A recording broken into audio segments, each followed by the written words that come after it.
Hi, ഇന്ന് കുറച്ച് പൂച്ച വിശേഷങ്ങൾ കാണിച്ചു തരാമേ. ഇതെന്താണെന്നറിയാമോ? ഇത് മാർഗഴി ഇപ്പോൾ കാണിക്കുന്നൊരു ഒരു ചെറിയ പുതിയൊരു വികൃതിയാണ്. ഇതിപ്പോൾ എന്താ ഇവളിങ്ങനെ കാണിക്കുന്നതെന്ന് വെച്ചാൽ, ഈ ഒരു ബക്കറ്റിന് വേണ്ടിയിട്ട് ഇവിടെ ഭയങ്കര അടിയാണ്.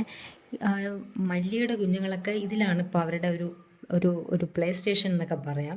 അവർ ഇതിൻ്റെ ഈ ഒരു ബക്കറ്റിൻ്റെ പുറകിലിരുന്നാണ് ഹൈഡ് ആൻഡ് സീക്ക് കളിക്കുന്നത് കേട്ടോ. അപ്പോൾ ഭയങ്കര രസമാണ് അവർ ഈ ഇതിൻ്റെ പുറകിലിരുന്ന് ഇങ്ങനെ ഹൈഡ് ആൻഡ് സീക്ക് കളിക്കുന്നതാണ്. അപ്പം മാർഗിക്ക് ആകെ ഒരു വിഷമം, അവൾക്ക് ഇങ്ങനെ ഈ കുഞ്ഞുങ്ങളെയൊക്കെ പ്രസവിച്ച് ഇങ്ങനെ നടക്കുന്നതൊന്നും അത്ര ഇഷ്ടമില്ലാത്ത ആളാണ് കേട്ടോ. ഇപ്പോഴാണ് നമുക്കത് മനസ്സിലാകുന്നത്. അവളുടെ ആ ഒരു ക്യാരക്ടറൊക്കെ ഒരുപാട് മാറിപ്പോയി കേട്ടോ. ഡെലിവറിയൊക്കെ കഴിഞ്ഞതിന് ശേഷം മാർഗിക്ക് ഭയങ്കര വിഷമമാണ്. സാധാരണ മനുഷ്യർക്കാണ് ഇങ്ങനെ ഒരു പോസ്റ്റ് പാർട്ടം പ്രശ്നങ്ങളൊക്കെ ഉണ്ടാകുന്നത്, പക്ഷെ പൂച്ചകൾക്കും ഇങ്ങനെ ഉണ്ടെന്ന് ഞാൻ ഇപ്പോഴാണ് മനസ്സിലാക്കിയത് കേട്ടോ. മാർഗി ആകെ അവളുടെ ഒരു പഴയ ആക്റ്റീവൊക്കെ പോയി ഭയങ്കര സാഡാണ്. അവൾക്ക് ഈ കുഞ്ഞിനെ അങ്ങനെ വളർത്തിയെടുക്കണമെന്ന് വലിയ താല്പര്യമൊന്നുമില്ല കേട്ടോ. അവളിങ്ങനെ നമ്മൾ കാണുന്ന സമയത്ത് മാത്രമാണ് ആ കുഞ്ഞിനെ ഇങ്ങനെ ഭയങ്കരമായിട്ട് ഇങ്ങനെ സ്നേഹിക്കുന്ന പോലെയൊക്കെ കാണിക്കുന്നത്. പക്ഷെ അവൾക്ക് അങ്ങനെ ഒരു വലിയ താല്പര്യമൊന്നുമില്ല ആ കുട്ടിയുടെ അടുത്ത്. പക്ഷെ ഇപ്പോൾ ഇവളിതെന്താ കാണിക്കുന്നതെന്ന് വെച്ചാൽ, അവൾക്കിങ്ങനെ കളിച്ച് രസിച്ചിങ്ങനെ നടക്കുന്നതൊക്കെയാണ് കേട്ടോ ഇഷ്ടം. ഇങ്ങനെ ഒരു കുഞ്ഞിനെയൊക്കെ നോക്കി ഇങ്ങനെ ഒരു അങ്ങനെ ഉത്തരവാദിത്തമൊന്നും ഏറ്റെടുക്കുന്നത് മാർഗിക്ക് ഇഷ്ടമല്ല.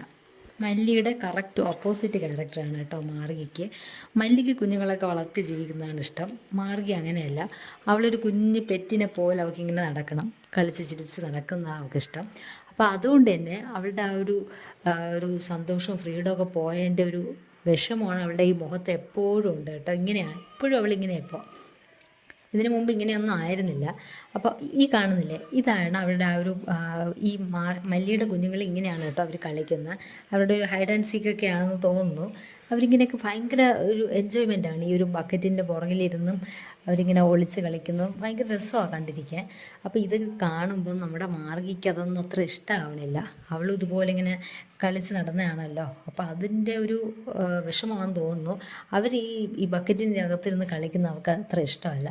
അതുകൊണ്ട് ഈ ഒരു സ്പേസ് അവളങ്ങ് ഏറ്റെടുക്കുക. അവർക്ക് ഈ ബക്കറ്റ് കളിക്കാൻ കൊടുക്കാതിരിക്കാൻ വേണ്ടിയിട്ട് മാർഗി കാണിച്ചൊരു സൂത്രമാണ് അവളുടെ കുഞ്ഞിനെയും കൊണ്ട് ഈ ബക്കറ്റിനകത്ത് കയറി കിടക്കുക എന്നുള്ളത്. അപ്പോൾ അവളിങ്ങനെ കിടക്കുമ്പോഴേക്കും അവർക്ക് ഇതിൻ്റെ പുറകിലിരുന്ന് കളിക്കാൻ കഴിയില്ലല്ലോ. അപ്പോൾ അതിന് വേണ്ടി മാർഗി കണ്ടുപിടിച്ചൊരു സൂത്രമാണ് കേട്ടോ ഇത്. പിന്നെ അവളെ എല്ലാവരും ഒന്ന് പരിഗണിക്കണം, അവൾക്കൊരു കുറച്ച് കൂടുതൽ കെയറൊക്കെ കൊടുക്കണം. അങ്ങനെയൊക്കെ ഉള്ളൊരു ക്യാരക്ടറാണ് ഇപ്പം മാർഗി കാണിക്കുന്നത്. അവൾക്ക് ഇത് മാത്രമല്ല, വേറെയും കുറേ കോംപ്ലക്സ് ഉണ്ട് കേട്ടോ. അതൊക്കെ ഞാൻ ഇനി വരുന്ന വീഡിയോസിൽ കാണിക്കാം. അതിൻ്റെ വീഡിയോസ് ഉണ്ടെങ്കിലല്ലേ നമ്മൾ പറയണതിൽ കാര്യമുള്ളൂ. അപ്പോൾ അതുകൊണ്ടാണ് കേട്ടോ എനിക്ക് ചില വീഡിയോസൊക്കെ എനിക്ക് എടുക്കാൻ പറ്റിയില്ല. കാര്യം അവളിങ്ങനെ കാണിക്കുമ്പോൾ നമ്മൾ തന്നെ അങ്ങ് ഷോക്കായി പോകും. അപ്പോൾ അന്നേരം വീഡിയോ എടുക്കാൻ പറ്റാത്തതുകൊണ്ടാണ്. ഇനി വരുന്ന വീഡിയോസിൽ ഞാനത് ഉൾപ്പെടുത്താം. അപ്പോൾ ഇതാണ് അവളുടെ ഒരു വിഷമത്തിന് കാരണം. അവൾക്ക് ഈ ഒരു പഴയ ഇവരുടെയൊക്കെ ഒരു എൻജോയ്മെൻ്റൊക്കെ കാണുമ്പം അവൾക്ക് ഭയങ്കര അസൂയാണ് കേട്ടോ. അപ്പോൾ അതുകൊണ്ടാണ് ഈ ഒരു ബക്കറ്റ് അവർക്ക് കളിക്കാൻ കൊടുക്കാതെ അവളുടേതാക്കി ഇങ്ങനെ വെച്ചേക്കുന്നത്. പക്ഷെ നല്ല രസമാണ് ഇവരുടെ ആ ഒരു സന്തോഷമൊക്കെ കാണുമ്പോൾ. നമുക്ക് തന്നെ അങ്ങ് നമ്മൾ എത്ര സമയം അതിനിങ്ങനെ നോക്കിയിരുന്നാലും നമുക്ക് സമയം പോകുന്ന പോലും അറിയില്ല. അത്രയ്ക്ക് രസമാണ് കേട്ടോ. അപ്പോൾ ചിലർക്ക് തോന്നും വേറെ പണിയില്ലാത്തതുകൊണ്ടാണ്. പക്ഷെ അല്ല, നമുക്കത് ഭയങ്കര ഒരു എന്താ പറയുക, ഒരു എൻജോയ്മെൻ്റാണ്. അപ്പോൾ ഇത്രയേ ഉള്ളൂ ഇന്നത്തെ വീഡിയോ. ഇതൊക്കെയാണ് മാർഗിയുടെയും കുഞ്ഞുങ്ങളുടെയൊക്കെ വിശേഷങ്ങൾ. അപ്പോൾ ഇനി അടുത്ത വീഡിയോസിൽ ഇനി ഒരുപാട് വെറൈറ്റി കണ്ടൻറ്റുകൾ ആഡ് ചെയ്യാം. അപ്പോൾ ഇഷ്ടമായാൽ ലൈക്ക് ചെയ്യുക, ഷെയർ ചെയ്യുക. Thank you so much for watching.